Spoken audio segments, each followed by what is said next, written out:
তীব্র তাপপ্রবাহে শুধু পানি শূন্যতা নয়, নিয়মিত সেবন করা কিছু ওষুধও বাড়িয়ে দিতে পারে শরীরের ওপর গরমের ক্ষতিকর প্রভাব। বিষণ্ণতা, এডিএইচডি, উচ্চ রক্তচাপ ও হৃদরোগের চিকিৎসায় ব্যবহৃত বেশ কিছু বহুল প্রচলিত ওষুধও শরীরের স্বাভাবিক তাপমাত্রা নিয়ন্ত্রণে বাধা দিতে পারে বলে সতর্ক করেছেন চিকিৎসক ও স্বাস্থ্যবিজ্ঞানীরা।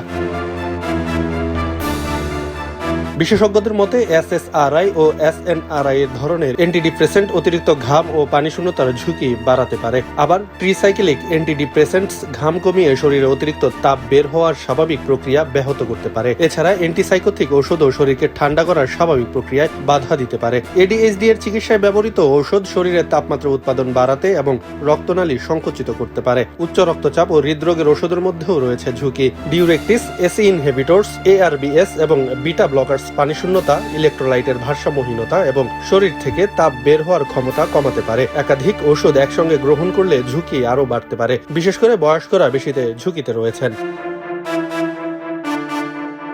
তবে চিকিৎসকের পরামর্শ ছাড়া কোনো ওষুধ বন্ধ বা ডোজ পরিবর্তন না করার পরামর্শ দিয়েছেন বিশেষজ্ঞরা। প্রচন্ড গরমে পর্যাপ্ত পানি পান, সরাসরি রোদ এড়িয়ে চলা এবং শরীর ঠান্ডা রাখার পাশাপাশি অতিরিক্ত দুর্বলতা, মাথা ঘোরা, বিভ্রান্তি বা আচরণে অস্বাভাবিক পরিবর্তন দেখা দিলে দ্রুত চিকিৎসা নেওয়া জরুরি। গরমের সঙ্গে ওষুধের এই সম্পর্ক সম্পর্কে রোগী ও চিকিৎসক উভয়ের আরও সচেতন হওয়ার প্রয়োজন বলে মনে করছেন বিশেষজ্ঞরা।